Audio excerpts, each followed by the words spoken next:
ஒரு காலத்தில் சேர நாட்டின் ஒரு பகுதியாக இருந்த இந்த சொர்க்க பூமி இப்போ கடவுளின் சொந்த பூமியான கேரளாவோடு பந்தப்பட்டிருக்கு.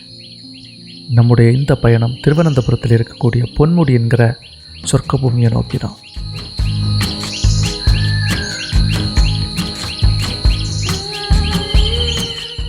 தரைமட்டத்தில் இருக்கிற பகுதிகளுக்கும் இந்த சொர்க்க பூமிக்கும் எந்த ஒரு தொடர்பும் இல்லாதது போல தான் நாம் பார்க்குற ஒவ்வொரு காட்சிகளும் பதிலளிக்கும்.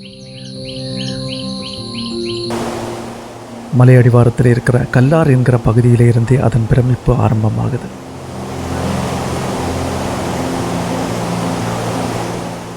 கல்லாரை தாண்டி நாம் போகும்போது நாம் கண்களில் தெரிகிறது எல்லாமே பிரமிப்பு பிரமிப்பு பிரமிப்பு. அடர்த்தியான காட்டுப்பகுதி, பிரம்மாண்டமான அளவில் வளர்ந்து நிற்கிற காட்டு மரங்கள் எல்லாமே நம்ம புது உலகத்துக்கு கூட்டி செல்கிற வாசல் படிகள் தான். ஒவ்வொரு அடியிலும் அடர்த்தியான காட்டு மரக்காடுகள் நம்ம ஆச்சரியப்படுத்தவும் செய்யும், அச்சப்படுத்தவும் செய்யும்.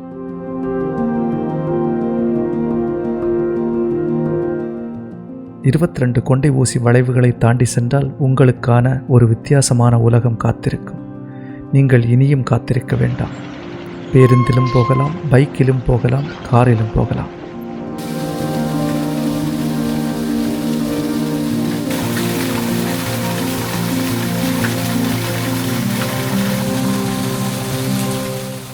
குட்டி குட்டி அருவிகளின் சினுங்கல்களோடு மரங்களின் தாவணிகளை தடவிக்கொண்டே சொர்க்கத்தை நோக்கி பயணிக்க முடியும்.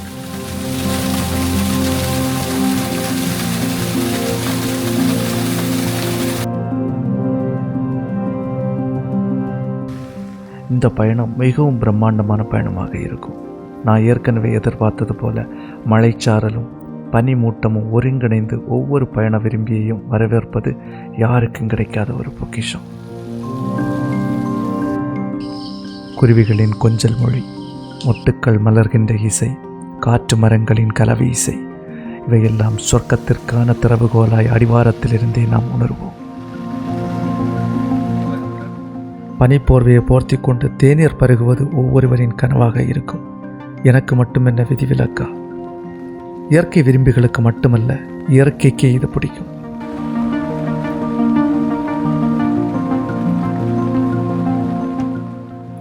பல நாள் கனவு நனவாகிற நேரம் இது. ஏற்கனவே ஒரு முறை நான் வந்து ஏமாற்றத்தோடு திரும்பி இருக்கேன். அதிக மழை பெய்தால் அரசாங்கமே அனுமதிக்கிறதில்ல. அப்படி ஒரு ஏமாற்றத்தை ஏற்கனவே அனுபவிச்சிருக்கேன். பொன்முடி கான்டாக்ட் நம்பர் கூகுளில் அவைலபிளாக இருக்குது. நீங்கள் போகிறதுக்கு முன்னாடி கால் பண்ணிட்டு போனீங்கன்னா ரொம்ப நல்லது. தேயிலை தோட்டத்தோடு சேர்ந்த ஒரு ஒய்யார அழகு ஒவ்வொருவரின் கண்களுக்கு நல்ல விருந்தாக இருந்தது.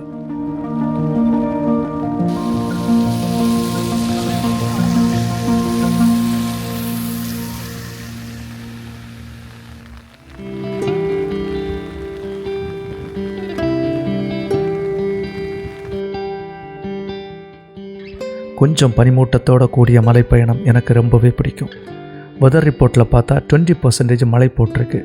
குறைவான வெப்பநிலை 18 டிகிரி செல்சியஸ், அதிகமான வெப்பநிலை 24 டிகிரி செல்சியஸ். இதுதான் நான் எதிர்பார்க்குற அந்த தருணம். மேகங்கள் தெளிக்கிற மெல்லிய சாரல், கண்ணாடி சாலையில் தெரிகிற அழகான மரங்கள், குளிர் போர்வையாய் பனிமூட்டம், இதைவிட என்ன வேண்டும் இந்த இயற்கை விரும்பிக்கு?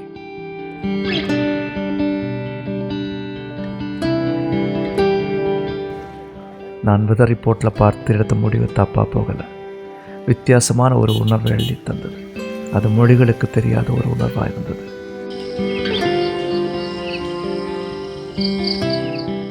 இது ஒவ்வொருவரின் கனவு தேசம்.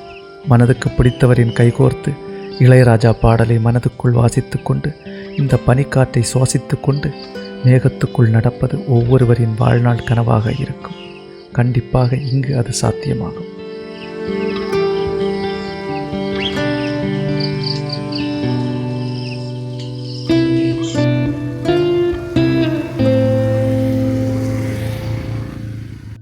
நாம் எதிர்பார்த்தது போலவே சாரலும் உடலை உரசி செல்லும் பனிமூட்டமும் நம்மை அழைத்து செல்ல காத்திருந்தது.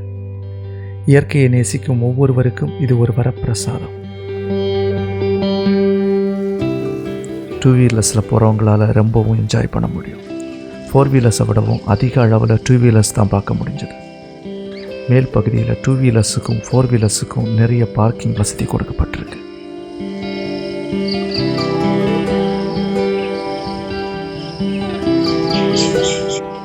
நாம் எல்லோருக்கும் தெரியும், ஈரமான காட்டுப்பகுதியில் இரத்தம் குடிக்கும் அட்டைப்பூச்சிகள் ஏராளம் உண்டு என்று.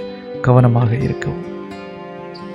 எதிரே வரும் வாகனங்கள் அருகில் வருவரை கண்ணுக்கு தெரிவதில்லை, அதனால் கவனமாக செல்லணும். பெரிய பள்ளத்தாக்கை கூட மேகங்கள் மறைத்திருக்கும். குகைக்குள் பயணிப்பதை போல நாம் உணர்வோம். நான் எதிர்பார்த்த பொன்முடியும் இதுதான், நான் பார்க்கிற பொன்முடியும் இதுதான்.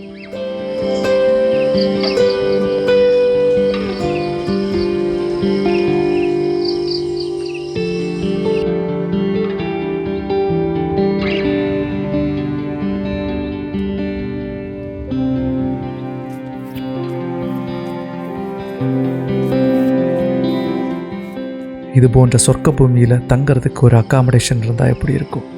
கேரளா கவர்மெண்ட்டோட ஒரு அக்காமடேஷன் இருக்குது, கோல்டன் பீக் ரிசோர்ட். கொஞ்சம் காஸ்ட்லி தான், ஆனால் அக்காமடேஷன் இருக்கிறதே ஒரு பெரிய விஷயந்தான். நான் அங்கே தான் தங்கி இந்த சொர்க்க பூமியை அனுபவிக்க போகிறேன்.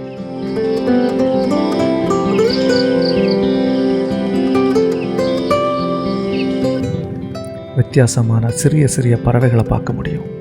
குருவிகள் எழுப்புற இசையும் கேட்டு ரசிக்கலாம். மேகம் சூழ்ந்திருக்கிற மலைகளையும் ரசிக்க முடியும்.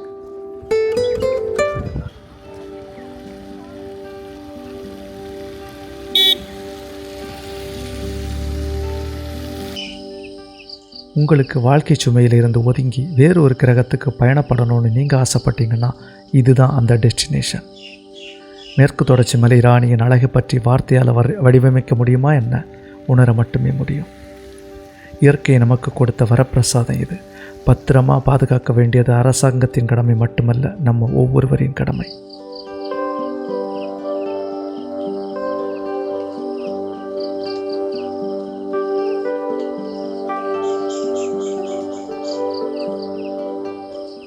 சிறகில்லாத ஒரு பறவை போல இந்த சிகரம் முழுவதுமே பறந்தாச்சு. நான் பார்க்க நினைத்த, நான் எண்ணச்சுவரில் வரைந்த பொன்முடி ஓவியம் இதுதான்.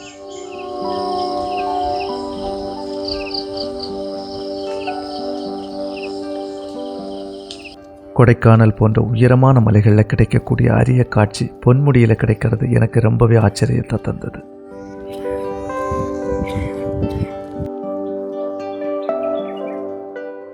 கடல் மட்டத்திலிருந்து 1100 மீட்டர் உயரத்தில் இருக்கக்கூடிய இந்த பொன்முடியிலிருந்து மேகங்களையே தொட்டு ரசிக்க முடியும். நாம் யாருமே எதிர்பார்க்காத கிளைமேட் சேஞ்சஸ் இங்கே பார்க்க முடியும். காலையில் வெயிலாக இருக்கும், மதியம் மழையாக இருக்கும், மாலையில் பனிமூட்டமாக இருக்கும். இது போன்ற காலநிலை மாற்றம் இங்கே மட்டுமே சாத்தியம். நிறைய வனவிலங்குகளும் பொன்முடியில் இருக்கிறதா சொல்லப்படுது.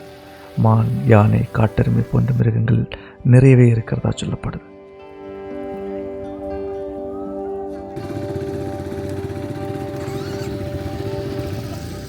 உடல் மட்டுமே சிகரத்தை தொட்டு இருந்தது, ஆன்மா ஆகாயத்தில் பறந்தது சித்தர்களைப் போல. மீண்டும் இதே போன்ற ஒரு காணொலியோடு உங்களை சந்திக்க ஆசைப்படுறேன் வெகு விரைவில்.